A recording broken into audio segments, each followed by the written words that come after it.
Ser podcast.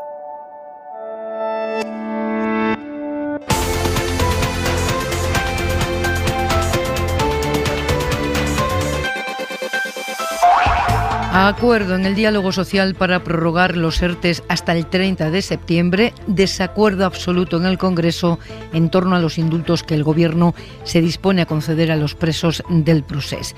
El presidente del Gobierno ha defendido que tomará la decisión en conciencia y a favor, dice, de la convivencia de todos los españoles. Y el líder de la oposición, que no ha renovado su argumentario para el tema de los indultos, lo acusa, como siempre, de poner en riesgo la España constitucional. Esta es la foto del día a la que se ha sumado después algo muy importante. El Tribunal Supremo informando desfavorablemente sobre los indultos porque entiende que las penas que este tribunal impuso son proporcionadas, que los condenados no se han arrepentido y que indultarlos no tiene utilidad pública. Es curioso, porque cuando quisieron indultar a Tejero en el año 93, el Supremo consideró de utilidad pública el indulto al golpista que, pistola en mano, secuestró el Congreso y la democracia. Es un informe preceptivo pero no vinculante el del Supremo, así que la decisión sigue exclusivamente en manos del Gobierno. Todas las partes se han pronunciado ya, las cartas están boca arriba. Será ensordecedora la tormenta política que la derecha va a desatar en las instituciones y en la calle, ya lo hicieron con el Estatut, pero parece que el Gobierno tiene tomada la decisión política y da por descontada la escandalera que no ha bajado de volumen desde que pisó la Moncloa. Pero esta bronca política no exime al Ejecutivo de argumentar muy bien esos indultos que los condenados no han pedido y que tienen todos los informes en contra. Ni le exime de explicar a la opinión pública con claridad y con transparencia su decisión cuando la tome. Pepa Bueno. En la cadena SER, Hora 25. En la mesa del análisis, Manuela Carmena, buenas noches. Hola, buenas noches, Pepa. Lola García, directora adjunta de La Vanguardia, buenas noches. Hola, buenas noches. Y el periodista Joaquín Estefanía, buenas noches. Hola, buenas noches, Pepa. El día en 2 minutos, Aimar. Esta noche viene a Hora 25 el ministro de Seguridad Social, José Luis Escrivá, que ha conseguido finalmente un acuerdo con la patronal para renovar los ERTEs en el Consejo de Ministros extraordinario de mañana. Han llegado a una solución intermedia, un ni pa' ti ni pa' mí. Se premiará a las empresas que saquen a sus trabajadores del ERTE, pero sin castigar a las que no lo hagan. Acabamos de hablar en Hora 25 con el presidente de la COE, Antonio Garamendi, muy contento con Escrivá no estaba, y asegura que él ha hablado hoy con el presidente en estos términos. Yo con el presidente, hoy he explicado que nuestra vocación, en cualquier caso, como siempre, era intentar llegar a un acuerdo, que esto lo podíamos haber cerrado hace 10 días. En Andalucía hoy se ha cumplido la amenaza de Vox. El partido de extrema derecha ha tumbado una de las leyes estrella del gobierno de coalición de PP y Ciudadanos, la ley del suelo, y pide elecciones anticipadas. Ahora mismo nos encontramos en una situación de falta de confianza que nos impide tramitar y negociar esta ley con los partidos del gobierno en una situación, digamos, de cierta normalidad. Es el portavoz de Vox en Andalucía, partido que aboca así al gobierno andaluz de Juan Manuel Moreno a una inestabilidad inédita. El presidente de Estados Unidos, Joe Biden, ha anunciado esta noche que ha pedido a los servicios de inteligencia de su país una investigación sobre los orígenes del coronavirus. Dice que la comunidad científica se ha unido en torno a 2 escenarios probables, el del origen animal o el del error de laboratorio, y que como, según Biden, aún no se ha llegado a una conclusión definitiva, les ha dado 90 días a las agencias de inteligencia estadounidenses para que le presenten un informe concluyente. Aquí en España la incidencia del coronavirus cae hasta los 126 puntos, es la cota más baja desde agosto del año pasado, 54 muertes se han notificado entre ayer y hoy, y es histórica la sentencia de la justicia holandesa que obliga a la petrolera Shell a reducir a la mitad sus emisiones contaminantes en los próximos 10 años porque la considera parte de los responsables del cambio climático. Empezó todo con una denuncia de los ecologistas, una denuncia que firmaron 17.000 ciudadanos neerlandeses, y ahora la justicia condena a Shell, que es una de las mayores petroleras del mundo, a rebajar sus emisiones en una década un 45%. Cabe recurso, la petrolera lo va a recurrir, pero es una sentencia que marca un precedente, sienta precedente más allá de los Países Bajos. Y en la contra de Hora 25...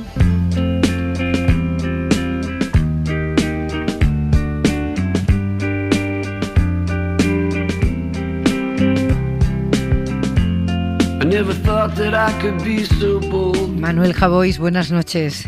¿Qué tal? Buenas noches. Los reporteros Roberto Fraile y David Beriain fueron asesinados en Burkina Faso mientras ejercían su profesión, el periodismo, mientras arrojaban luz a la oscuridad de la caza furtiva. Y hoy estremecía leer en El País la investigación que ha reconstruido los últimos momentos de los periodistas, cómo Javois en los instantes más críticos no perdieron ni un gramo de dignidad humana.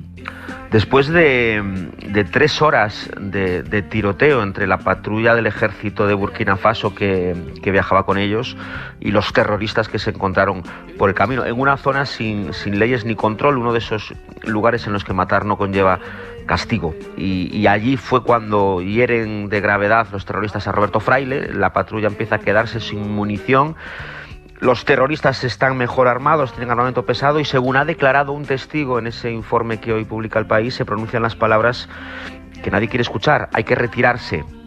Y David Beriain y el conservacionista Rory Young dicen que ellos no se pueden ir, dejando allí malherido a Fraile, que se entiende que ya no podía moverse. Bueno, la vida es tomar decisiones, la vida es elegir, también elegir esto, ser fiel a ti mismo hasta el final, o a pesar de que eso pueda suponer el final, intuir que con el tiempo la decisión de marcharte acabará pesándote mucho más que la de quedarte, cuando aún no sabes quedándote qué te va a ocurrir. En cualquier caso, como has dicho, una lección humana y de dignidad en un tiempo muy necesitado de ellas.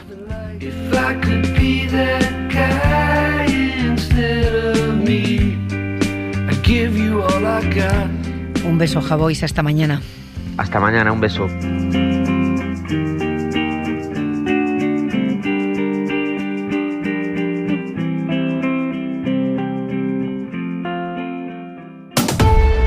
Hora 25. Pepa Bueno. Quiere indultarles traicionando a su palabra, a la Constitución y a la igualdad de los españoles. ¿Va a indultar a los condenados por sedición, sí o no? La Constitución española recoge en su espíritu tanto el castigo como la concordia. Hay un tiempo para el castigo y hay un tiempo para la concordia. El Gobierno tomará su decisión en conciencia. Así empezaba el día en el Congreso y un poco más tarde se conocía el informe del Tribunal Supremo desfavorable a los indultos, con los argumentos que resume Alberto Pozas. Buenas noches. Buenas noches. El Supremo entiende que las propuestas de indulto que han estudiado para los presos del Procés no cumplen con los requisitos legales, ni son justas, ni son equitativas, ni son de utilidad pública. Los jueces son contundentes a la hora de afirmar que un indulto sería una solución inaceptable para ellos, teniendo en cuenta que no solo no se han arrepentido, sino que han dicho en muchas ocasiones que lo volverían a hacer. A Cuixart, por ejemplo, le dicen que lo que impulsaron no fueron concentraciones ni pacíficas ni democráticas en las calles de Cataluña y añaden que sus condenas no son proporcionadas y que el proceso no se ha dilatado en el tiempo, así que no hay razones, dicen los jueces, para darles un indulto ni total ni parcial. Manuela, se esperaba la oposición del Supremo a los indultos, se esperaba, pero ¿te han sorprendido los argumentos, la dureza de los argumentos? Pues mira, sí, Pepa, la verdad me ha sorprendido y me ha decepcionado, fíjate, porque no sé, yo pienso que el Tribunal Supremo es muy importante, ¿no? Lo que hace el Supremo tiene una trascendencia enorme en todo el ordenamiento jurídico, ¿no? Y en todo el proceso de la jurisprudencia a todos los niveles, ¿no? Y me ha parecido desarticulado, pobre, no sé, completamente descontextualizado del problema que estamos viviendo, ¿no? Me he quedado sorprendida, de verdad, ¿eh? Es que me parece decepcionante. Fijaros, yo recordaba cuando yo saqué las oposiciones, me acuerdo que el que entonces era el presidente del Consejo del Poder Judicial, yo creo que era Said de Robles, ¿no? Era un hombre extraordinario, ¿no? Y me acuerdo que nos hizo un discurso a todos los jueces que salíamos en aquel momento, diciéndonos la importancia que teníamos a la vista de la nueva Constitución y de la nueva realidad que estábamos viviendo en nuestro país. Teníamos que crear derecho, ¿no? Teníamos que ser capaces de interpretar las estructuras jurídicas, ¿no? Para acoplarlas a cada uno de los momentos que vivíamos, ¿no? Y a mí me parece que, de verdad, que no haya la más mínima consideración respecto al problema político que hay en Cataluña, lo que significa que haya tantas personas que votan apoyando acciones que han podido realizar las personas sobre las que estamos ahora pensando si conviene o no, después, además de haber cumplido ya mucho tiempo de condena, el concederles un indulto o no, pero también pensando en lo que piensan otras muchas personas en Cataluña que, sin ser independentistas, pues yo creo que no acaban de comprender una situación de estas características, ¿no? Entonces, no sé, me parece que hubiera sido tan bonito en esta situación nueva, pues con los, en fin, con las estructuras que dan nuestras leyes, plantear una alternativa a la autoridad pública, pasando lo que significa ayudar a resolver un problema político, ¿no? Analizar ese problema político, ver cómo es tan importante en ese momento el que haya una actitud, una mano tendida para intentar facilitar un acuerdo que es imprescindible, ¿no? Entonces, a mí me ha decepcionado muchísimo, ¿no? Me parece que es, como os diría yo, pues como la resolución de un ejercicio práctico, pues en una academia de poco nivel. Ya, os voy a dar la palabra enseguida, Joaquín, Lola, pero avanzo un poco, porque como ninguno somos expertos en indultos ni en justicia, solo Manuela, e indultos de esta importancia pública no hay tantos, nos hemos ido a los antecedentes. Lo apuntaba en la portada, el Supremo no vio importante la falta de arrepentimiento de Antonio Tejero para emitir un informe favorable a su indulto, pese a que no se arrepentía y pese a que era reincidente. Tejero, que entró pistola en mano en el Congreso de los Diputados, al que secuestró durante 15 horas. Dijo entonces el Supremo, en el año 93, que no había razones de justicia para ese indulto, pero sí de utilidad pública. Y entre los argumentos, la Sala aportó a Aymar que era donante de sangre. Donante de sangre y pintor, porque el tribunal valoró que Tejero dibujó 300 lienzos en prisión para merecer el perdón del gobierno. Apeló entonces el Supremo a razones extrajurídicas y de convención pública que suponían una aceptación social que contribuiría al olvido de unos hechos que deben quedar ya en el pasado. Sobre el arrepentimiento, dijo el Supremo que a pesar de que Tejero no se arrepintió, sí que implícitamente asumió el escrito de la archicofradía que solicitó su indulto y que eso suponía algún indicio de sumisión y petición de perdón. También señaló el Supremo en su informe que no existían motivos para suponer que el indulto pudiera perjudicar a terceros porque no había parte ofendida. Esto lo dijo el Supremo de un militar que había intentado dar un golpe de Estado. A pesar del visto bueno del Supremo, el gobierno de Felipe González no concedió aquel indulto a Tejero en el 93 por no haber mostrado arrepentimiento. Salió en libertad condicional 3 años después. En el 96, justo antes de que saliera, González le dijo a la cadena SER: creo que es un momento para hacer una reflexión y un indulto, probablemente. Una enorme disparidad de criterio. El Supremo decía entonces que había razones extrajurídicas y de conveniencia pública, y están aplicando la misma ley, porque la ley de indultos no es de ahora, no se ha modificado, es del año 1870, ¿no? Joaquín. Bueno, yo no podría decir nada mejor de lo que ha dicho Manuela Carmena, que lo ha resumido perfectamente en el mismo sentimiento que tengo yo, no puedo decir más, ¿no? Quizá añadir que más escandalizado que por las propias palabras del Tribunal Supremo, que da de sí lo que da de sí, están las palabras posteriores de su presidente, de Carlos Lesmes, ¿no? Estas palabras que vamos a escuchar. El indulto, y en el contexto en el que se está planteando, entendido como medida de concordia, puede ser entendido e incluso aceptado. Un indulto, cuando no en concordia, es difícil de aceptar. Sí, Joaquín. No, lo que quería decir es que un personaje que lleva 3 años fuera de plazo y sin dimitir ahí tanto en el Consejo General del Poder Judicial como en el Tribunal Supremo, que haga una declaración preventiva sobre una decisión política que se va a dar o no se va a dar, porque el gobierno todavía no ha dicho oficialmente si va a conceder los indultos o no va a conceder los indultos, es lo que hace que luego la gente, los independentistas y mucha gente piense en la concepción política, directamente política del Tribunal Supremo, y quite valor a cualquier cosa que diga. Porque él, Lesmes, defendió el famoso indulto al kamikaze, que mató a otra persona conduciendo intencionadamente en dirección contraria, y lo hizo pese al informe en contra de la Fiscalía y del Supremo, Alberto. Lesmes fue uno de los jueces del Supremo que en 2013 estudió el caso del kamikaze de Valencia. La sala se partió por la mitad y Lesmes terminó firmando un voto particular contrario a sus compañeros. La mayoría apostó por anular el indulto al kamikaze y decir que el gobierno estaba obligado a explicar por qué un indulto cumple con las razones que marca la ley: equidad, justicia y utilidad pública. Y Lesmes, que hoy ha dicho que un indulto sin concordia no es fácil de aceptar, dijo entonces que judicialmente no se podían cuestionar los indultos del gobierno. Se podía comprobar si un indulto cumple con todas las formalidades, pero no si estaba justificado, argumentado. El caso del kamikaze de Valencia marcó un antes y un después en la doctrina del Supremo sobre este asunto. Un indulto del gobierno de Rajoy en contra del criterio de los jueces y firmado por el entonces ministro de Justicia, Alberto Ruiz Gallardón, para un kamikaze condenado y defendido por el despacho donde trabajaba el hijo del ministro. Debe parecer a Lesmes Lola García un asunto de mayor concordia. Sí, bueno, lo de la concordia, en fin, los antiguos romanos consideraban que la concordia era la diosa del acuerdo. Digo yo que esto se supone que va en la dirección justamente de buscar un acuerdo, de buscar lazos, entendimiento. No sé si el señor Lesmes sabe muy bien a qué se estaba refiriendo, la verdad. Yo entiendo el tribunal, entiendo... quizá lo hacen en unos términos muy duros, pero entiendo la posición del tribunal. Era el tribunal sentenciador.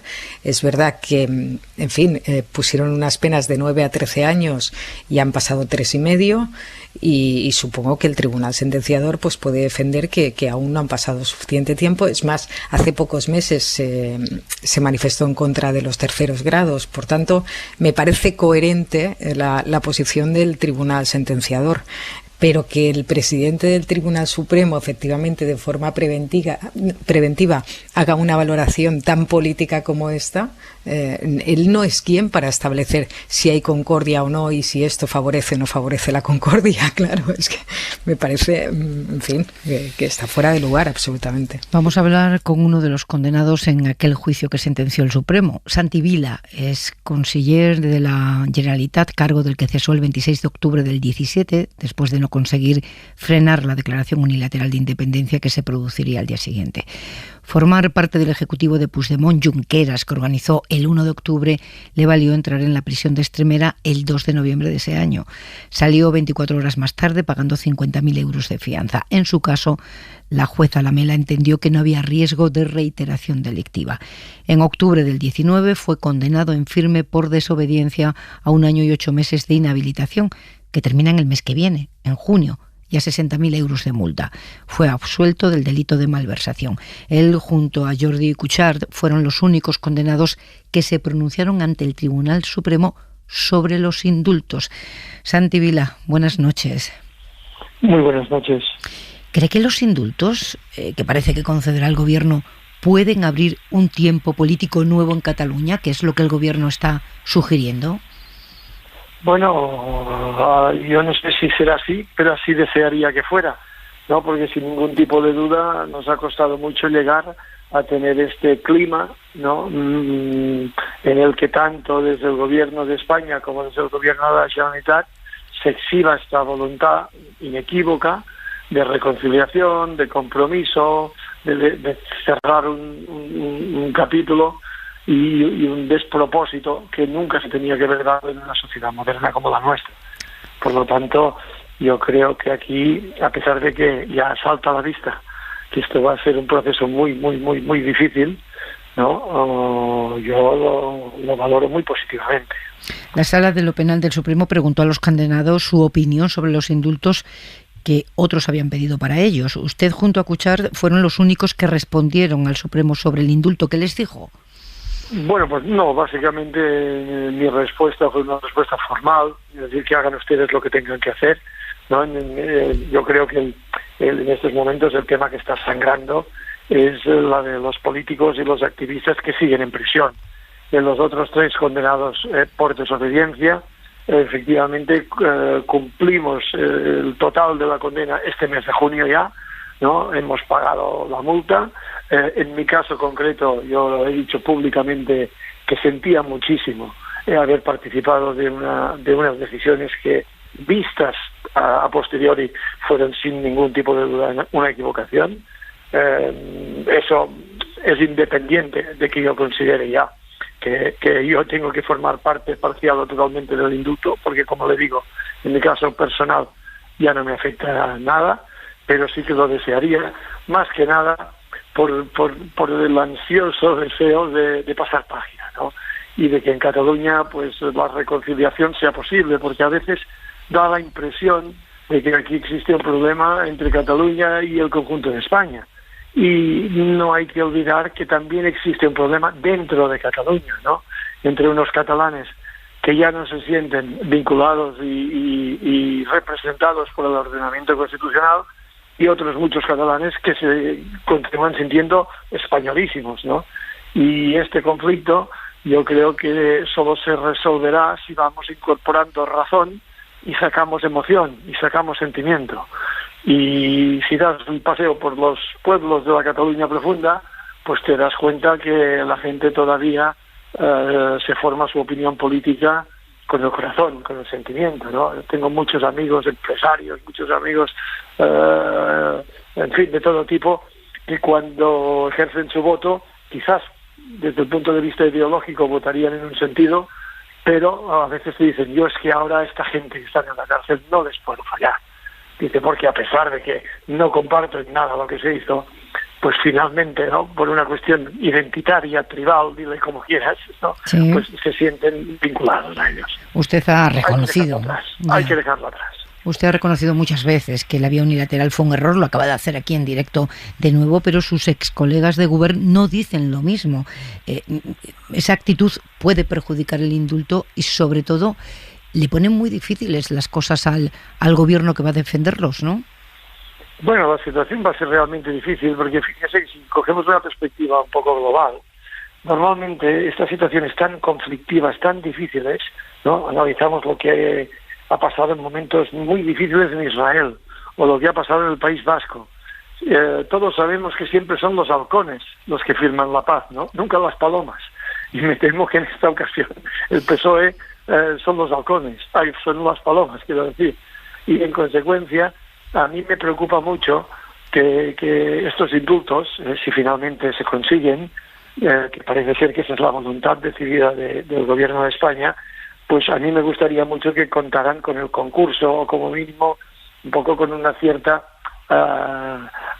tolerancia por parte del otro gran partido en España, ¿no?, que es el Partido Popular, porque va a ser muy difícil sacar adelante estos indultos sin tensionar mucho la sociedad, si los halcones atacan, ¿no?, y las palomas defienden, ¿no? Pues no parece, no parece que vaya a haber consenso. Hoy ha pintado muy mal eso, sí, ha pintado muy mal. No parece. No, pero le preguntaba si no ayuda nada a destensar la situación la actitud de algunos de los condenados que no solo no manifiestan una opinión como la suya, que tienen otra, pero que dicen incluso lo volveremos a hacer. Bueno, aquí también habría que distinguir cada uno de los acusados. Yo he procurado, por razones lógicas, ¿no?, por empatía, incluso por amistad con alguno de ellos, estar muy atento, ¿no?, a sus palabras, a sus valoraciones. Yo creo que un cierto espíritu autocrítico sí que existe. También es verdad que todos somos latinos, todos somos mediterráneos, ¿no?, y nos cuesta a veces pues reconocer que las cosas no se hicieron lo suficientemente bien. Y insisto, habría que distinguir. Porque, por ejemplo, ¿no?, hoy he visto en los medios de comunicación que era muy emblemática la carta que tramitó Jordi Cuixart, diciendo yo lo volvería a hacer. Bueno, claro, cuando Jordi Cuixart dice yo lo volvería a hacer, dice, bueno, ¿y qué es lo que usted en concreto volvería a hacer? Y Jordi Cuixart pues defiende lo que él entiende que es el ejercicio de una democracia radical, que no se conforma con solo ir a votar, sino que también es infatigable en la manifestación, en la reivindicación, en la movilización, que nos puede resultar a los que somos más centristas o más moderados un coñazo, un tedio. A mí siempre me molestaron las manifestaciones, ¿no?, por carácter, todo lo que es gregario me molesta, sí, pero reconozco que en su lectura de lo que es ejercer la democracia en un sentido pleno, pues tornarem a fer, o lo volvería a hacer, a mí no me suena tan contestatario, ¿no? O sea, ¿no es volveremos a declarar la independencia por la vía unilateral? Claro, es que yo creo que, y si se vuelve a hacer, pues se tendrán que atender a las consecuencias que surjan. Yo creo que es inevitable, y eso también es importante precisarlo, ¿no? Y ahora estaba atento al coloquio que estaban teniendo aquí. El tribunal sentenciador ha dicho lo que ha considerado que tenía que decir. También es verdad que el propio ponente, Manuel Marchena, si ustedes recuperan la justificación de la condena, la parte más filosófica, ¿no? La parte donde nos enviaba la receta de castigo, no se la pueden ahorrar. Pero la parte más filosófica tenía un apartado para mí muy relevante que decía: yo no dejo de ser consciente de que estamos corriendo el riesgo de encerrar en los límites de una aproximación jurídica un problema que tiene un carácter eminentemente político. Esto lo escribió Marchena. Es decir, ojo con abordar lo que está pasando en Cataluña solo con instrumentos jurídicos. Yo veo que en esta fase del indulto el gobierno efectivamente reivindica el papel político para resolver este conflicto. Además, yo hago un pronóstico, no sé si me equivoco, pero si cerramos bien esta página y si más pronto que tarde, dejamos de tener a políticos o a activistas en la cárcel y están en sus casas, yo creo que el independentismo se puede desinflar definitivamente. Si luego se aborda el problema político de fondo, que había un problema pues vinculado a un no reconocimiento de la versión actualizada del estatuto, a la reforma fiscal que estaba pendiente, etcétera, etcétera, ¿no? Y si se coge el toro por los cuernos y se hace política de nuevo, pues yo creo que esto tiene arreglo, porque todas las encuestas lo demuestran, ¿no? Que hay un sector de la población que sigue empatizando con el procés, casi pues por corazón, ¿no? Por piedad, ¿no? Por compasión. Dicen, ¿cómo puede ser que vayan pasando los años y esta gente todavía esté en la cárcel? Total, dice, ¿por qué me dicen que pasó? ¿No?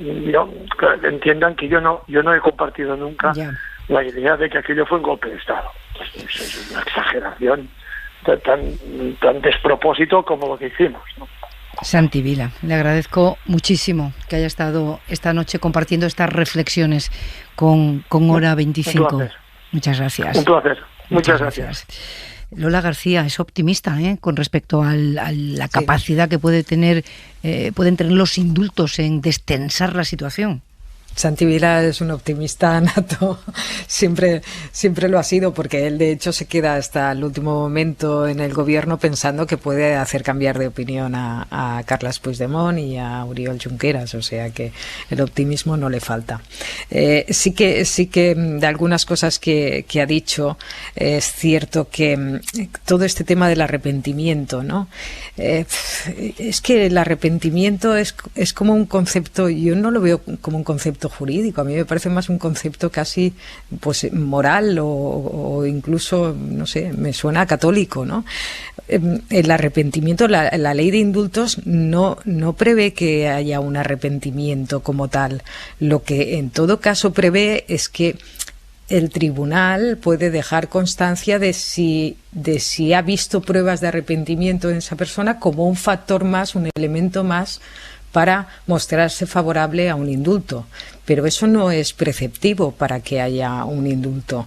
Y claro, cuando estamos hablando de unas cuestiones que tienen que ver tanto con la política, esto no es un delito, digamos, común, pues claro, el arrepentimiento, ¿hasta dónde ha de llegar ese arrepentimiento? Aquí lo importante es que no vuelvan a cometer ese delito. Y si se vuelve a cometer, no les puedes, digamos, penalizar preventivamente. Si se vuelve a cometer ese delito, el Estado actuará, el Estado de Derecho volverá a actuar igualmente. Y después, sobre el tema del golpe de Estado, también esta pertinaz insistencia en hablar de golpe de Estado por parte de algunos partidos, pues no sé si se han leído la sentencia, porque la sentencia justamente lo que habla es de sedición, ni siquiera de rebelión. Tejero fue condenado a un delito de rebelión militar, consumado. En fin, pero no es exactamente lo mismo. Ya, pero pintaba cuadros en la cárcel y además era donante de sangre. Sí, bueno, pero es que también hay un informe de los servicios de la Administración Penitenciaria que dice que están perfectamente integrados en la sociedad. Manuela, que me parecía que querías decir algo justo antes de ir a Santi Vila. Sí, la verdad es que a mí no. Hay dos ideas que me preocupan. Una que creo que en el fondo late en muchas de las intervenciones que yo estoy oyendo, la idea de que los indultos son malos, ¿no? De que el indulto es algo que atenta al Poder Judicial. Y yo creo que eso es muy importante enfrentarlo y decir que no. Primero porque yo creo que una realidad que todos tenemos que tener en cuenta es que los indultos, cuando están bien dados, cuando ese arbitrio del gobierno es acertado, intenta resolver el que muchas veces la legalidad puede estar en contra de la justicia. Es decir, que eso es evidente. Hay circunstancias que pueden ser sentencias perfectas, pero que por una serie de razones producen una situación de injusticia, ¿no? Y yo creo que está bien que exista este poder del Estado que nos representa a todos, ¿no? Es decir, que hay una primera idea de que el indulto no es malo, ¿no? Yo creo que después hay una segunda idea, que es lo que yo quería hablar antes y que me parece importantísimo, es que esto tiene muy poco que ver con otro tipo de delitos, ¿no? Es decir, que esto, en la ley del indulto, como sabéis, son 4 líneas, ¿no? Y entonces, en cada caso concreto, tendremos que balancear hacia uno u otro de los, digamos, conceptos clásicos en los que el indulto se mueve, ¿no? Y a mí me parece que el Tribunal Supremo no profundiza nada en la utilidad pública, porque yo me pregunto a mí misma, si esto ayuda a resolver un problema gravísimo que hay entre unos y otros catalanes y entre algunos catalanes y el resto del Estado español, ¿esto no es de utilidad pública? ¿No es de verdadera utilidad pública? ¿Cómo es posible entonces que el Tribunal Supremo no haya entrado en el fondo de este indulto, de esta cuestión que tiene estas características? Sí, justicia ciega, ¿no? Ciega, sí, Joaquín. Hay tantas cosas de las que se han dicho que es muy difícil agarrar el toro por los cuernos. Quizá, siguiendo un poco la metodología de Manuela, 2 ideas, ¿no? La primera, sobre el arrepentimiento.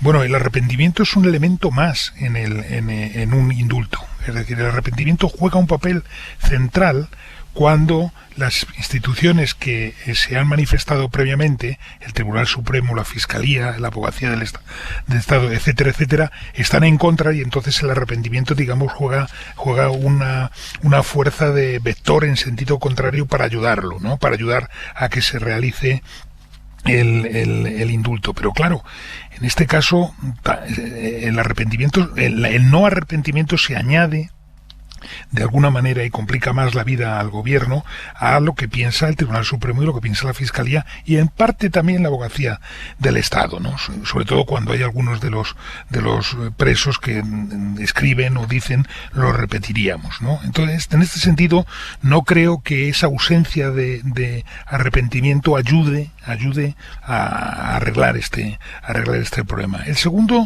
La segunda idea es que tiene que ver con haber estado pues todo el día primero escuchando lo que sucedió en el Parlamento y luego las distintas reacciones de los partidos políticos y tal. Me hubiera gustado en algún momento ver por el ojo de la cerradura el momento en el que el gobierno o quien sea dentro del gobierno hace los pros y los contras como en una balanza de las decisiones, de la decisión que va a tomar, ¿no?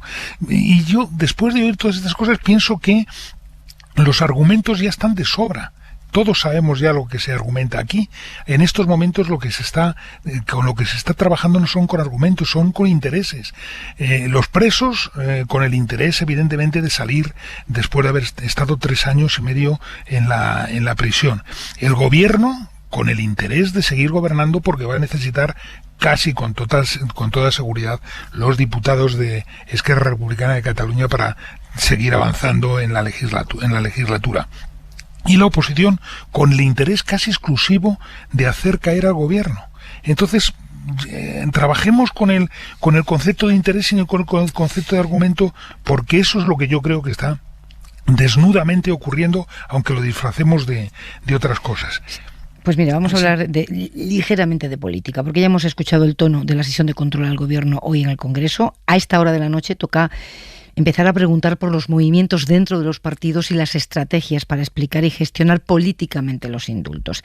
Inma Carretero, buenas noches. Hola, buenas noches. Lo primero, ¿cuándo tiene previsto el Gobierno aprobarlos, si es que finalmente los aprueba? Bueno, la estimación que hacen fuentes de la Moncloa es que estarán listos para resolver a finales de junio, principios de julio, así lo trasladan a la cadena SER esas fuentes que explican que tienen que hacer expedientes sólidos y bien motivados, pero que el objetivo es que nos vayamos de vacaciones con esto ya resuelto y empezar el nuevo curso en otra pantalla.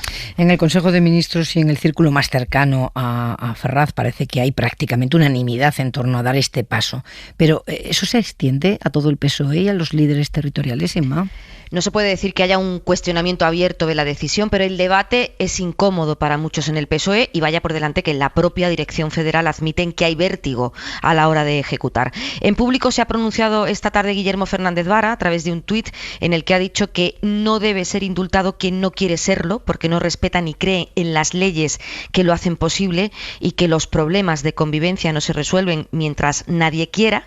Eso ha escrito el presidente extremeño. Fuentes del partido en Extremadura defienden que hay que explicar muy bien a los votantes esta decisión y que hay que evitar que el Partido Popular pueda arrastrarles en un contexto además en el que las encuestas de las generales por primera vez están detectando un trasvase de votos entre bloques. En Andalucía hay afines a Juan Espadas que ven inoportuno este asunto en este momento en plenas primarias, aunque Susana Díaz por ahora guarda silencio y nos dicen en su equipo que va a ser difícil verla en un ataque al presidente del Gobierno abiertamente. Y tampoco se ha pronunciado García Paje, pero ya han avisado los suyos de que hablará claro para defender a España, y esto no tiene nada que ver con la óptica, Pepa, que hacen en otras latitudes del partido. Si la derecha ladra con todo lo que se hace, hagamos lo que tengamos que hacer cuanto antes. Eso nos dicen, por ejemplo, fuentes del partido en Baleares, y lo cierto es que allí donde el PSOE gobierna con los nacionalistas, como ocurre en Baleares, en Euskadi o en la Comunidad Valenciana, pues los indultos causan mucha menos inquietud, aunque en todos los casos piden que se haga pedagogía. Pues vamos a ello nosotros ahora. Inma, gracias. Hora 25. Pepa Bueno. Mañana se prorrogan los ERTEs y se prorrogan con consenso entre el Gobierno y los agentes sociales. En las últimas horas se llegó a temer por la salud del diálogo social, ese oasis de acuerdos en una España tan crispada políticamente. Pero al final ha habido fumata blanca. Rafa Bernardo, buenas noches. Buenas noches. Y el acuerdo pasa por una solución intermedia entre lo que proponía el ministro Escrivá y lo que proponían patronal y sindicatos. Sí, porque en la controversia sobre las exoneraciones se cumple lo que quería la Seguridad Social, que las bonificaciones sean más altas para las empresas que recuperen a trabajadores en ERTE para la actividad, pero también lo que pedía COE, que las exoneraciones para las empresas que mantengan a sus trabajadores en ERTE sean también altas. Y es que el nivel de bonificación llega al 95% en algunos casos, para las empresas pequeñas de sectores especialmente protegidos que saquen a trabajadores del ERTE, y se sitúan en términos generales y durante la mayor parte del periodo de 4 meses de prórroga en la banda del 85-75%. Además, se mantienen las cláusulas de los anteriores ERTE, el llamado contador a cero, la garantía de que el tiempo pasado en ERTE no consume prestación por desempleo, la cláusula de mantenimiento del empleo y los límites al reparto de dividendos y las horas extra para las empresas que hagan ERTE. Y en cuanto a la lista de sectores especialmente protegidos, que tienen más fácil el acceso al ERTE porque los efectos económicos de la pandemia han sido especialmente duros sobre ellos, pues se mantiene en líneas generales como hasta ahora. Entran 3 nuevos sectores, salen 5, pero el núcleo de 45 sectores que permanece incluye pues los grandes afectados: hoteles, restaurantes, transporte, entre otros. Rafa, gracias. Buenas noches. José Luis Escrivá, buenas noches. Hola, buenas noches. Ministro de Inclusión, Seguridad Social y Migraciones. Acuerdo por fin, ¿eh? Ha llegado a estar en peligro. Bueno, quizá yo esto lo veo, digamos, con más distancia, porque es la 5ª vez que llegamos a un acuerdo, y si usted mirara hacia atrás se dará cuenta que normalmente hemos terminado siempre en los últimos momentos. Esto es dinámica negociadora típica, ¿no? Hoy daba la impresión de que todos ganaban, pero alguien ha tenido que perder en esta negociación. Usted quería incentivar mucho más la salida de los trabajadores de los ERTEs y al final se premiará a las empresas, efectivamente, que saquen a sus trabajadores del ERTE, pero prácticamente sin castigar a las que no lo hagan. ¿Era solo cuestión de dinero para una cosa y dinero para la otra? Pues yo en ningún caso utilizaría la palabra castigar, porque lo que estamos aquí es bonificando, exonerando cuotas a la seguridad social, es decir, reduciendo costes laborales de una forma muy intensa a muchas empresas, a las empresas que se están viendo afectadas por los ERTEs. Luego esto nunca ha estado en cuestión. Digamos que los temas que hemos estado discutiendo y que ha habido que parametrizar eran, por una parte, digamos, el ritmo al cual transicionamos del nivel de exoneración que ha habido en este periodo que termina en mayo hacia el nivel que tendremos en septiembre, en el entendimiento de que nosotros pues percibimos que entramos en una nueva etapa en la cual la señal tiene que ser una señal en la cual la recuperación y la activación es el centro de la actividad que hay que realizar. Usted ha argumentado que han notado últimamente que la creación de empleo es más fuerte que la recuperación de trabajadores en ERTE. ¿Esto quiere decir que hay empresas que dejan a trabajadores suspendidos aunque estén recuperando actividad? ¿Es una práctica fraudulenta o simplemente que los empresarios no las tienen todas consigo y hacen lo que la norma les permite? Bueno, los datos que nosotros hemos utilizado para llegar a esta conclusión, que son los que vamos observando día a día, son datos agregados. No quiere decir que sean las mismas empresas ni en los mismos casos, pero agregadamente percibimos que hay una recuperación muy intensa, pero extraordinariamente intensa, en el mes de mayo, de la afiliación a la Seguridad Social, de nuevos trabajadores que se están afiliando a la Seguridad Social. Y al mismo tiempo, aunque efectivamente se reduce el número de trabajadores en ERTE y en esos mismos sectores, sectores vinculados al turismo, lo hacen a un ritmo y a una velocidad menor. Bueno, nosotros... ¿Y usted qué cree? ¿A qué se debe? No, yo creo que... es decir, los trabajadores, las empresas que tienen trabajadores en ERTEs y que se enfrentan en los próximos meses a una situación que tiene todavía algunos elementos de incertidumbre sobre cuál va a ser la demanda, pues es lógico que tengan una cierta aversión al riesgo, de que estén cautos. Esto ha sido largo, ha tenido idas y venidas. Precisamente por eso, nosotros creemos que hay que darles un empujón, hay que darles un estímulo adicional a que den ese salto, que asuman más riesgo, a que activen ante la duda, y por eso hemos diseñado así el esquema de ERTEs. El que el patrón sea decreciente en el tiempo, a lo largo de los próximos 4 meses, digamos que las exoneraciones terminen siendo más bajas en septiembre de lo que eran en partida en junio, también ayuda a ese impulso, ese empuje. ¿Pero a qué atribuye usted la resistencia de las empresas, de la patronal, a aceptar esa propuesta suya? Porque su propuesta era ir a ese incentivo, ¿no? Al incentivo al empujón que le ha llamado usted. Bueno, yo creo que a las empresas. Yo creo que hemos pasado un periodo... permítame recordarle, que yo creo que es un buen punto de partida, que justamente hace un año, cuando estuvimos negociando el segundo acuerdo, el acuerdo que estuvo vigente durante el verano, ya diseñamos un esquema de este tipo y en aquel momento no hubo mucha discrepancia, incluso con un nivel de exoneraciones más bajos del actual. Lo que ocurrió después es que a partir del mes de septiembre, octubre, el otoño, pues efectivamente las tornas cambiaron, llegó la segunda hora, llegó la tercera hora, pasamos un otoño y después un invierno difícil, con muchas restricciones a la actividad, y ahí instalamos un sistema que negociamos, como hacemos cada 4 meses, un esquema de protección de ERTEs que no tenía estas dos características, ni tenía un perfil decreciente a lo largo del cuatrimestre, porque realmente no veíamos la luz al final del túnel de esos 4 meses, ni tampoco teníamos ese juego de incentivos tan marcados, ¿no? Yo creo que la tendencia es nos hemos acostumbrado a ese modelo, y la posición negociadora de la patronal en este caso ha sido, bueno, prorroguemos lo que ha estado vigente desde el mes de enero hasta el mes de mayo.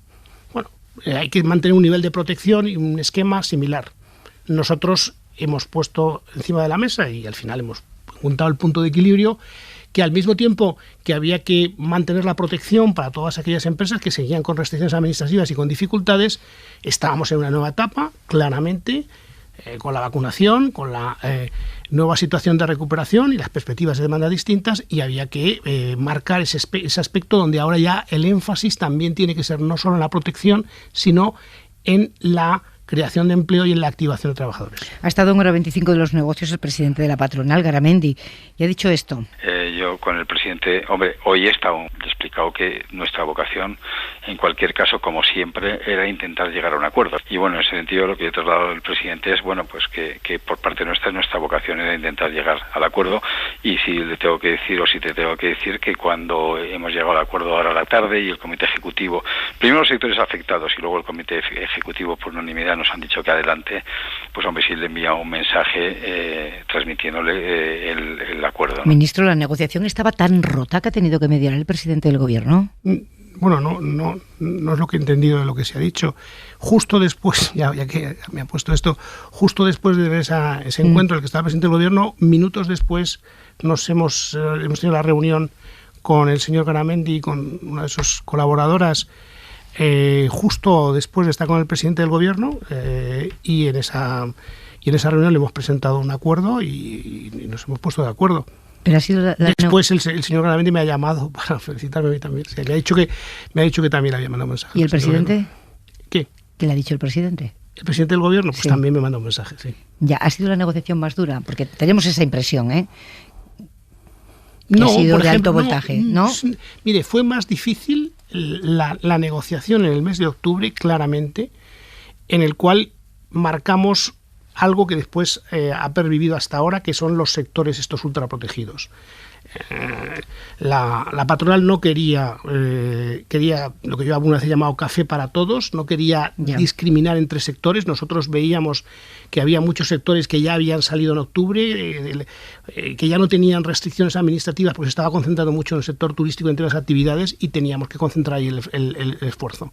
Aquella negociación fue muy difícil en el mes de septiembre-octubre, a finales de septiembre, sí. Y costar, digamos, convencer que había que definir sectores y hacerlo con criterios objetivos, son los sectores que siguen perviviendo, fue muy largo, sí. ¿Teme que el sistema de los ERTEs esté sosteniendo empresas que ya no son en realidad viables, empresas zombies?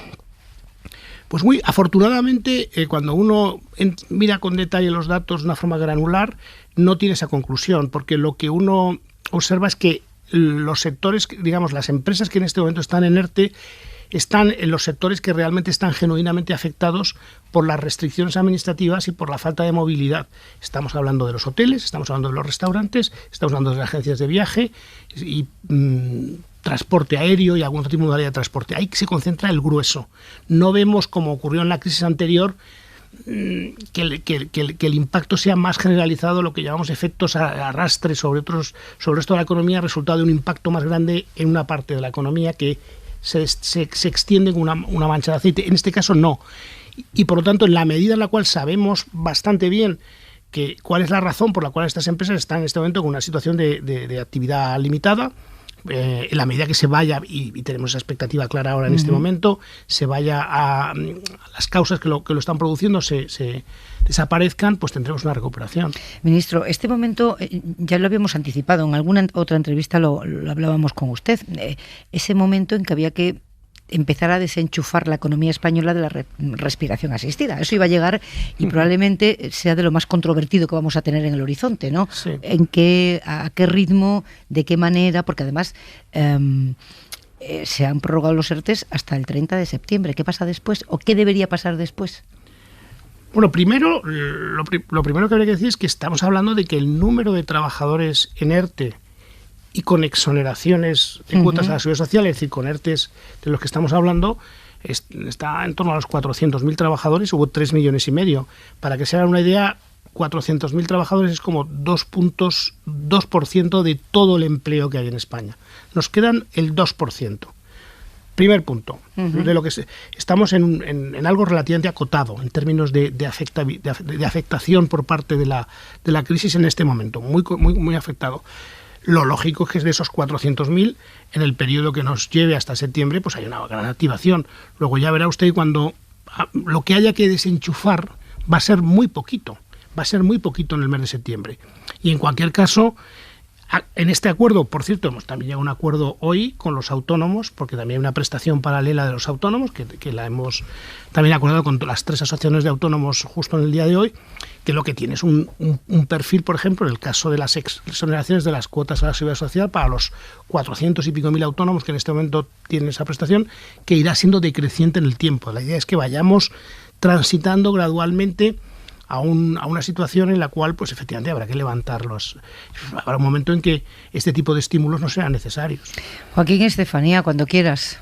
Hola, buenas noches, ministro. Buenas noches, Joaquín. Buenas noches. ¿Cuánto tiempo? Un placer, de verdad.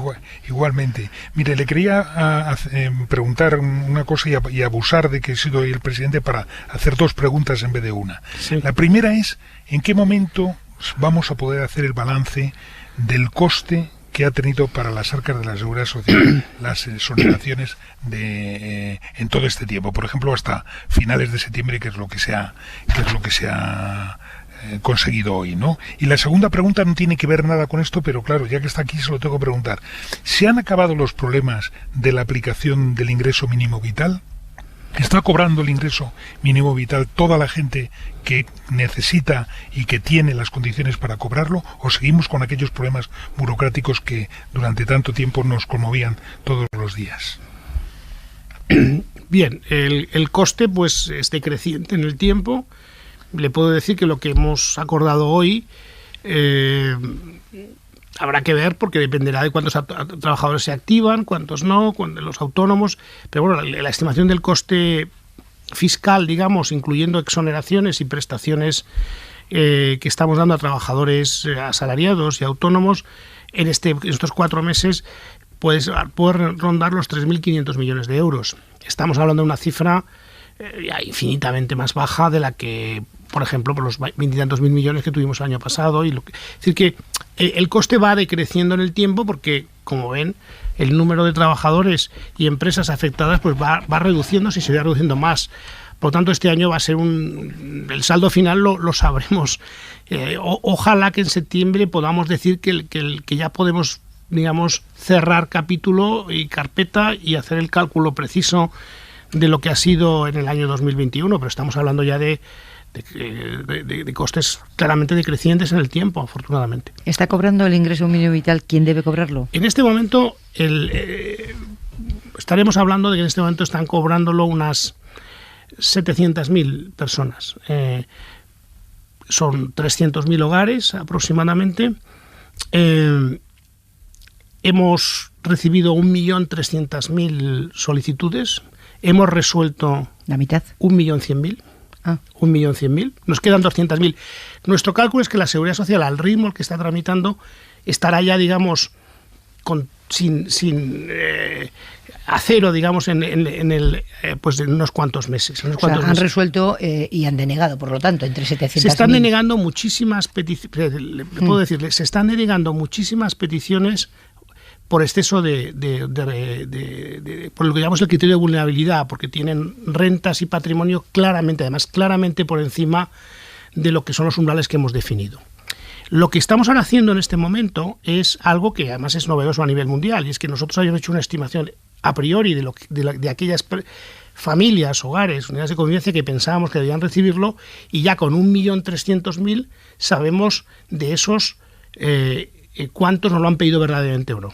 Y nos aparece un porcentaje muy alto de hogares que no nos lo han pedido y que pensábamos que no lo tenían que pedir. Estamos justamente en este momento diseñando una encuesta para dirigirnos a esas personas y preguntarles por qué no lo han pedido y poder profundizar en qué cambios tenemos que hacer o qué canales tenemos que abrir para que nos lleguen.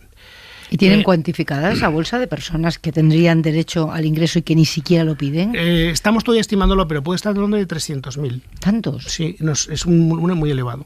Sí, 300.000 familias que no lo han pedido. Hay algunas que no lo han pedido y sabemos por qué. Por ejemplo, porque han abandonado España o porque tenían una situación de irregularidad que han cambiado de estatus.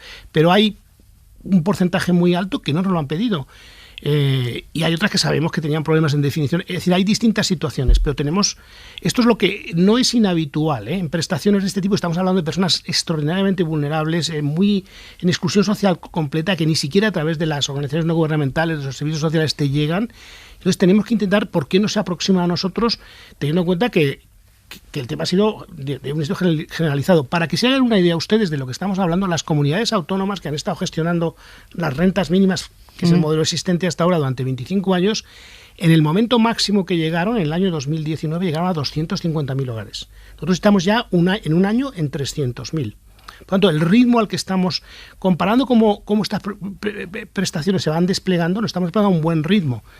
Pero es verdad que nos falta por llegar potencialmente a un buen número de hogares y tenemos que saber por qué. No sé si Joaquín quería decir algo más. No, le preguntaría muchas más cosas, pero lo dejo a sitio Lola, a mis compañeros. A Lola García. Buenas noches, ministro. Hola, Lola. ¿Qué tal? No, quería preguntarle, es que el señor Garamendi también había hecho unas declaraciones insinuando que se había mezclado la cuestión de las pensiones con la de los ERTES. No sé si eso es así, o cómo va en todo caso esa otra negociación paralela. No, son dos negociaciones de naturaleza completamente distinta. La negociación sobre el primer bloque de pensiones está muy, muy avanzada, con los agentes sociales, los mismos, pero en un ámbito distinto, con los sindicatos y con la patronal. Y lo que le puedo decir es que lo que es el acuerdo programático está cerrado ya desde hace unas semanas, y llevamos unos días, ya casi una semana diría, que lo que estábamos discutiendo con los agentes sociales y con la COE y la CEPIME es el texto normativo concreto que tendría que ir al Congreso, porque ellos, lo puedo entender, quieren saber cómo se pasa de los principios a los detalles y el articulado. Estamos ya trabajando en detalles del articulado muy finos, detalles muy finos, con lo cual yo creo que es inminente el acuerdo. No veo yo sinceramente no veo yo el vínculo una cosa con la otra. Pero miren, ahora que me están saliendo varias cosas, si ustedes miran todo esto de los acuerdos, pues yo creo que los agentes sociales tienen gobernanzas complicadas y hay que ser muy comprensivos con ellos, y entonces tienen que visualizar. Pero le insistimos porque Garamendi hoy, en fin, no lo veíamos muy contento con usted, ¿eh? Porque particularmente con el ministro Escrivá. Pues no tengo yo esa sensación. Yo creo que me recuerda a otro tipo de narrativas y no es la primera vez que me ocurre esto de que no estoy muy contento conmigo, pero yo siempre veo que hay una brecha muy grande entre lo que nosotros trabajamos y hacemos y lo que después se presenta. Precisamente porque hay que dar la sensación de que esto cuesta, esto es difícil, oiga, mire, qué distancia, como me lo está diciendo, porque estas cosas hay que venderlas después, ¿no? Manuela Carmena no es periodista, pero yo seguro, estoy convencida de que quiere intervenir. Hola, ministro, ¿qué Hola, tal? ¿Cómo estás? ¿Cómo estás? Muy bien. Muy bien. Bueno, no sé, yo tengo una preocupación, y es que creo que, sobre todo las pequeñas empresas, las mini empresas que llenan nuestras ciudades, pues en este momento los procesos de recuperación son dudosos, quiero decir, porque si estamos hablando de que el turismo vuelve, pero yo creo que no hay duda de que el turismo interior, por ejemplo, que en Madrid es muy importante, pues va a ser mucho más suave, ¿no? Porque es un momento en el que hay menos dinero, hay despidos importantes en la banca y en otros sectores, y en general yo creo que el pequeño comercio observa que su capacidad de ingresos es mucho menor que era otros años, ¿no? Entonces, no sé si van a poder aguantar muchas pequeñas empresas, ¿no? Y sí me gustaría saber si se ha pensado algo en ellas y si se podría pensar en algún tipo de medidas especiales para esas pequeñas empresas, ¿no? Porque yo creo que en muchas de esas pequeñas empresas a mí siempre me ha parecido que a lo mejor hay el dueño y otra persona más, ¿no? Bueno, pues a lo mejor no hay capacidad para pagar el sueldo a esa persona, pero es necesaria porque la tienda tiene que estar abierta mañana y tarde, ¿no? Entonces yo siempre he pensado que es un desperdicio que se mande al paro a esa persona para no hacer nada, ¿no? Y que esa persona podría quedar en el comercio subvencionada, ¿no? Como una ayuda específica para las pequeñas empresas, ¿no? Podría caber algo de este tipo, si es que es cierto eso que yo tengo, el temor que tengo de que efectivamente vean con muchas dificultades por falta de ingresos las pequeñas empresas, sobre todo del comercio. Bueno, es una pregunta que tiene bastantes dimensiones. Yo creo que es verdad que estamos detectando algunos problemas en el comercio, en algunas empresas en el comercio, en el ámbito de distribución comercial. Yo creo que los problemas vienen de antes de la pandemia, son estructurales, tienen que ver con nuevas formas de distribución comercial que les afectan estructuralmente, y esto es así, y por tanto hay que ayudarlas, hay que ayudarlas en la transición, hay que ayudar a su digitalización. Por ejemplo, el plan de recuperación de resiliencia tiene unos desembolsos altísimos, pero altísimos, que se van a desplegar en los próximos meses de apoyo a las empresas y con particular énfasis en las pequeñas y medianas empresas para toda su digitalización. Pero estamos hablando de miles de millones de euros. Ahí vamos a ver inversiones muy importantes para apoyarles en este proceso, para que puedan competir en condiciones. Pero esto yo lo separaría del tema de la pandemia. No es correcto, de verdad, pensar que la capacidad de gasto de la economía agregada en los próximos meses va a ser más baja. No, va a ser más alta. Va a ser más alta primero porque nosotros hemos inyectado muchísima renta y hemos protegido niveles de renta de muchísimas personas, de muchísimos trabajadores en distintos ámbitos. Y además ha habido menos consumo durante la pandemia y lo que llamamos la tasa de ahorro es relativamente alta.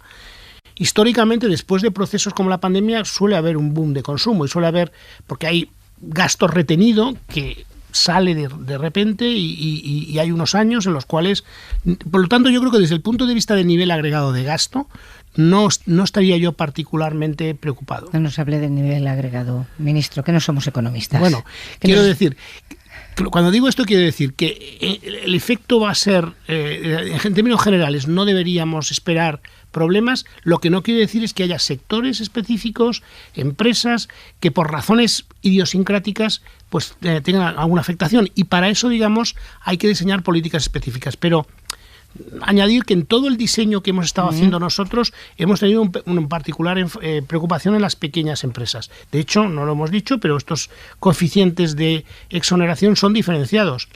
Las empresas por debajo de 50 trabajadores tienen más bonificaciones que las mayores.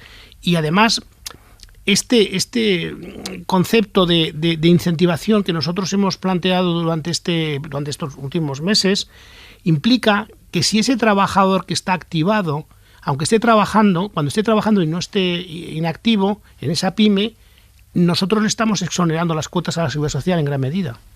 Pues vamos a terminar, ministro. Sí. Si a usted le ha parecido que esta negociación no ha sido muy grave, me ha dicho, bueno, hay que sobreactuar un poquito de cara a la galería, he querido entender luego cada uno y tal. No. Pues mire lo que viene, porque estábamos hablando de los indultos antes de recibirle a usted. Hoy el presidente del gobierno al que usted pertenece le ha pedido al líder de la oposición, a Pablo Casado, la misma lealtad que el PSOE demostró cuando hubo que aplicar el 155 en Cataluña. No parece que la cosa vaya a ir por ahí, no parece. Casado ha sacado toda la artillería e incluso ha recurrido a la figura del rey. Mariela Rubio, buenas noches. ¿Qué tal, Pepa? Buenas noches. El PP no duda de que con los indultos Sánchez cruzará, dicen, el Rubicón de la legislatura. Emprenderá un camino sin retorno, una decisión que le supondrá un desgaste enorme también entre sus propias filas, votantes, bases y varones. Así lo afirman fuentes de la Dirección Nacional del PP que insisten en hablar del inicio del fin de la legislatura. Sánchez tendrá muy difícil explicar su decisión a la sociedad española, que habrá visto cómo el gobierno habrá roto sus promesas y su programa. Esa será la línea en la que incidirá el PP. Sánchez no tiene palabra y compra con indultos la estabilidad parlamentaria. Aliados con Génova, todos sus varones, como Alberto Núñez Feijóo. Es una equivocación histórica. Yo espero que el Gobierno valore muy mucho lo que va a hacer. Entiendo sus dificultades parlamentarias, pero no todo vale. En el PP consideran que no habrá indultos antes de las primarias andaluzas para no dar bazas, dicen, a Susana Díaz, pero se preparan para no dar ni un minuto de oxígeno al gobierno con este asunto. Desde la dirección, esta mañana se destacaba que Pedro Sánchez pondrá en una situación imposible a Felipe VI. No puede ser que el gobierno haga firmar unos indultos al rey de España, decían, aunque esta línea se ha ido enfriando a lo largo de la jornada, y es que hay voces en el PP que alertan del peligro de situar al monarca en el centro de una polémica política de alto voltaje. No parece que esto sea postureo, ministro. ¿Cómo afronta usted este debate, el de los indultos? ¿Cómo lo afronta el gobierno? ¿Le preocupa esta tensión política? Bueno, la verdad es que hoy no he podido, he estado con otras cosas y no he podido seguir muy de cerca el debate, pero sí en un momento que he estado en el Congreso y yo la sensación que me ha habido es que era un tipo de lenguaje que me sonaba más al 2017 que ahora. Es que desde el 2017 al 2021, en estos 4 años, han pasado muchas cosas y retrotraernos al tipo de retórica y escenografía. Bueno, retórica y de hace 4 años me parece que no toca. Sinceramente no toca. No toca. Esa es la sensación que yo he tenido hoy. Bueno, pues dejaremos el proceso seguir y cuando esto tiene sus tiempos, sus procesos y... ¿Cree que el gobierno tomará la decisión antes de que termine junio, antes de que empiece el verano? No lo sé. No sé cuándo llegará. Esto tiene que llegar, en su caso, al Consejo de Ministros. Lo ignoro. Ministro Escrivá, muchas gracias por estar aquí. Muy buenas noches. Hora 25. Pepa Bueno. Decía el ministro Escrivá que el lenguaje que ha escuchado hoy en el Congreso le sonaba a 2017, como si el tiempo no hubiera pasado. Pues esto es lo que viene a partir de ahora. Joaquín Estefanía, el clima político que, iba a decir, no mejora, no, prácticamente tenemos el mismo argumentario desde la pandemia, ¿no? La ruptura de la España constitucional. Es imposible que alarme más una comparecencia de Pablo Casado que la anterior, porque lo que se dice es lo mismo, pase lo que pase, ¿no? Claro, ese es el asunto, ¿no? El asunto es, en mi opinión, que conforme va pasando el tiempo, la falta de credibilidad de la derecha ante todo lo que está ocurriendo, que es muy significativo y es muy importante, pierde valor por lo hiperbólico de sus reacciones, incluso cuando no corresponde. Es decir, si recordamos que justamente hace una semana Pablo Casado, el presidente del Partido Popular, cuando el presidente de gobierno presentó ese ejercicio de prospectiva que se llama Agenda 2050, dijo ya que no puede querer a España quien insulta a los españoles, es decir, pues lo de hoy es más de lo mismo, ¿no? Y sin embargo, probablemente lo de los indultos tiene mucha más significación política que la presentación de la Agenda 2050. Este es un problema. Este es un problema que tiene que ver con la credibilidad de muchos políticos en estos momentos, que hace que una buena parte de los ciudadanos esté desaparecida de este tipo de debates, porque ya saben lo que va a ocurrir previamente. Cuando uno pone la televisión los miércoles por la mañana y se pone a ver el debate en el Congreso, en una buena parte ya sabe lo que va a ocurrir, sea cual sea el tema que se toque, ¿no? Pero el desgaste para el gobierno puede ser alto, ¿no? Yo creo que es brutal. Yo creo que si hay indultos, en mi opinión, van a ser el 15 de agosto por la noche. Es decir, en el momento más angosto. Tan difícil va a ser de gestionar, de explicar el por qué se conceden.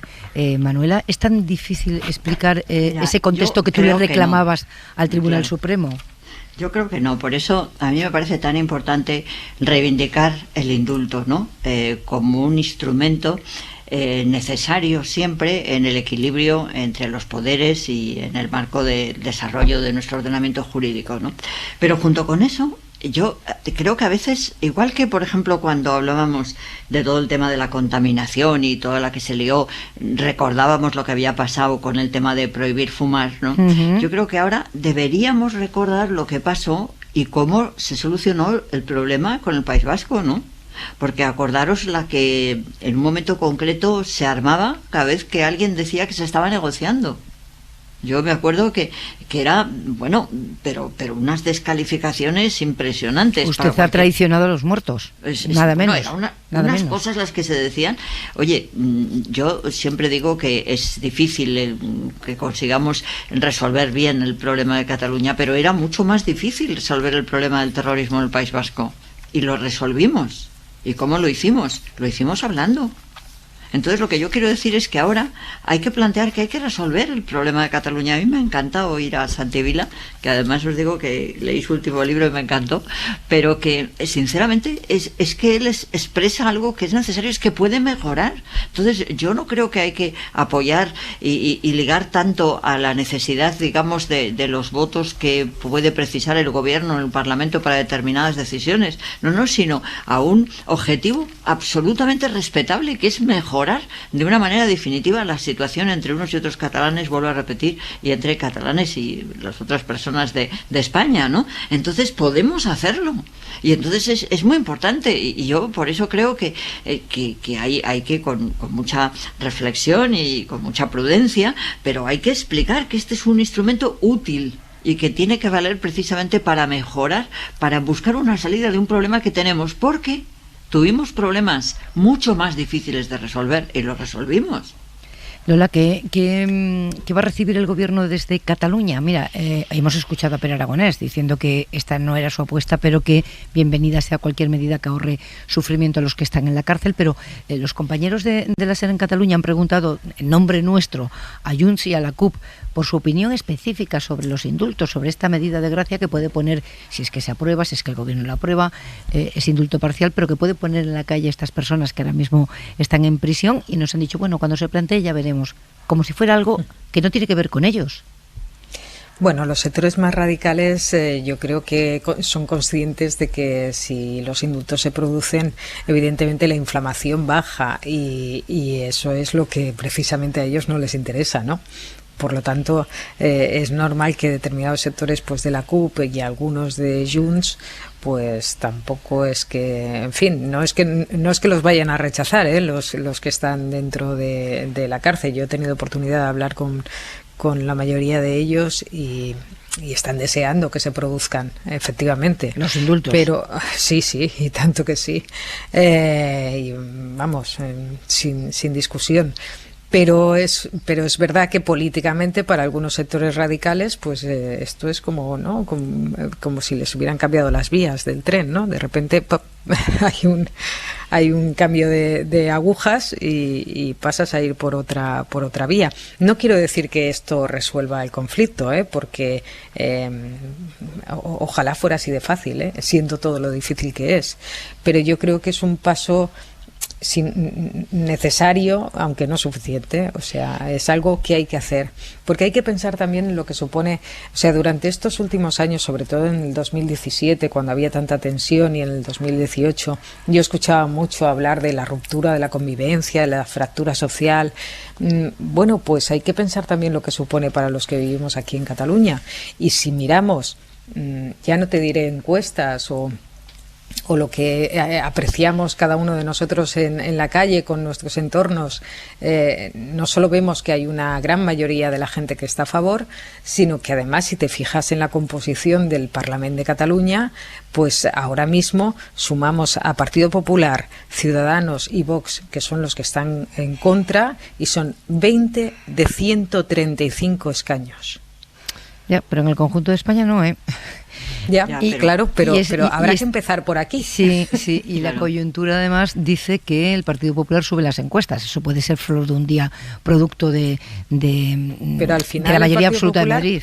También tendría que hacer una reflexión de si quiere un día gobernar España, pues que quiere gobernar España sin prácticamente desaparecido de Cataluña y del País Vasco. Es que Hombre, yo de todas maneras, en serio, es que sinceramente me parece que hay que distinguir entre lo que van a decir los partidos políticos y lo que puede opinar muchas personas con una pregunta en la que haya una explicación previa, que se pueda entender bien los beneficios que puede causar una medida de este tipo. ¿Cuál iba a ser la respuesta de grandes mayorías, no? Yo de verdad no sé si nos ha parecido bien esta comparación que yo hacía con cómo se resolvió. Sí, no, estaba muy bien traído, pero es que me parece que tenemos que sentirnos orgullosos. Lo supimos hacer, lo hicimos, ¿por qué no lo vamos a volver a hacer ahora bien? Y que tiene un desgaste, pues claro, es decir, claro que tiene un desgaste, pero lo realmente importante es que se dé ese paso. Yo creo que sería interesante ver, ¿no? Cómo, por ejemplo, Rubalcaba y muy especialmente y el gobierno Zapatero prepararon después una estructura de una pacificación que no se dio en su gobierno, pero la prepararon ellos, ¿no? Eso es como en un partido de fútbol, el que favorece, el que se mete al gol, o que el gol lo meta otro, ¿no? Yo creo que hay que mirar la política con esa amplitud de miras, ¿no? Lo que realmente nos importa es solucionar, mejorar, buscar maneras para ir desarrollándose hacia un camino positivo el problema de Cataluña. Sí, Joaquín. Fíjate, Manuela, no, simplemente comentaros, como sabréis, que hoy Felipe González intervenía en un programa de televisión a la misma hora que nosotros estamos hablando. Estoy viendo el titular que... Vas a escucharlo, no veas el titular. Me callo, vas a escucharlo. En estas condiciones yo no haría el indulto. La ley del indulto es del siglo XIX. Pues esa ley del indulto habla de arrepentimiento. Joaquín. Nada. sin comentarios, señores del jurado, sobre los problemas que se van que va a haber y que son bien significativos también en el seno del Partido Socialista, ¿no? Con el factor diferencial de que tenemos a Vox ahora, que puede exacerbar cualquier cosa, ¿no? Ya anuncia que se lleva a la gente a la calle. Claro. Me acordaba hoy de cómo Soraya Sáenz de Santamaría dijo en una entrevista muy hacia el final del gobierno de Rajoy que algunas cosas se habían hecho mal, en referencia a aquella, ¿os acordáis?, recogida de firmas del PP sobre el Estatut de Cataluña. Ella llegó a esa conclusión al final prácticamente del mandato del gobierno Rajoy. Cuando hoy escuchaba a Vox lo de irse a la calle de nuevo, dije, bueno, es que no solo no aprendemos, sino que se agravan las cosas, ¿no? Las mesas petitorias en contra del Estatut. Y sobre Felipe González, bueno, recuerdo que hay unos indultos a Vera y Barrio Nuevo por ahí en medio, que quizá podrían haberle preguntado también por eso. Que concedió el gobierno de Aznar. Efectivamente. Quiero decir, es que los dos partidos, tanto PSOE como PP, han concedido indultos cruzados. De todas maneras, yo de verdad que vuelvo a insistir que la política hay que verla con largo alcance, ¿no? Y bueno, pues que en un momento concreto la terrible drama que fue el terrorismo, la terrible plaga, una auténtica plaga, vamos, una desgracia que fue el terrorismo, que causó réditos a la derecha, al Partido Popular, sin duda. Pero a largo plazo fuimos capaces de resolverlo, ¿no? Entonces, no sé, yo creo que en política hay que tener muy claro los largos plazos, ¿no? Porque es la esencia, además, de la política, ¿no? No, desde luego para salir de esta el gobierno necesita no ir a la defensiva, ¿no? Y explicarse con claridad y ir a la ofensiva, ¿no? Esto es lo que queremos hacer y esto vamos a hacer, porque si no va a tener enfrente a una oposición que va a hacer imposible cualquier tipo de diálogo, como está pasando desde que comenzó la pandemia, por ejemplo, sin ir más lejos. Y es que escuchando hoy a Casado pensaba que los argumentos eran parecidos cuando dijo que esto era una dictadura constitucional por prorrogar un estado de alarma. ¿Con qué nos vamos, Aimar? Con una noticia de esta noche. Un chico joven, todo apunta que es menor de edad, está herido grave en el Hospital Universitario de Ceuta porque se ha caído desde lo alto de una de las naves del Tarajal en las que están durmiendo los niños, los menores marroquíes que entraron la semana pasada a la ciudad autónoma. Al parecer se ha subido al tejado de la nave, no se sabe si para escapar de allí o para qué. Ha pisado una claraboya de plástico y ha caído todos esos metros a tierra. Está grave en el hospital. Ahora mismo no se sabe. No se sabe ni siquiera si es menor de edad. Todo apunta que es menor de edad por su aspecto físico, pero no está concretado que sea así. Y una cosa más, en Murcia la justicia ha archivado la investigación contra la cúpula de la Consejería de Salud, recordáis, también contra el obispado de la región por haberse vacunado los primeros cuando no les tocaba, justo al inicio del proceso de la vacunación. El PSOE lo denunció, Podemos adhirió a esa denuncia, pero ahora dice la Fiscalía Superior de la región de Murcia que no hay indicios de delito porque que saltarse el orden en el proceso de vacunación puede conllevar un reproche político, social, ético, lo que sea, pero no penal.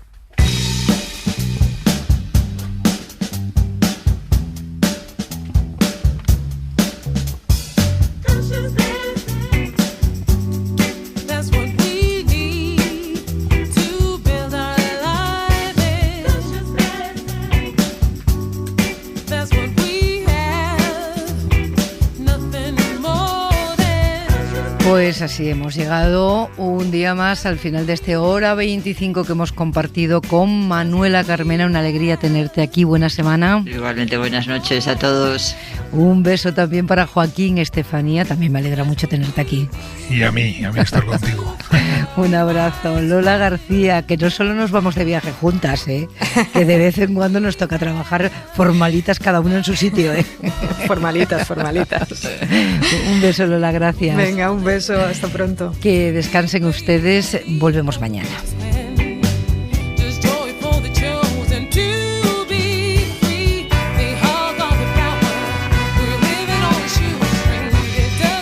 Suscríbete a Hora 25.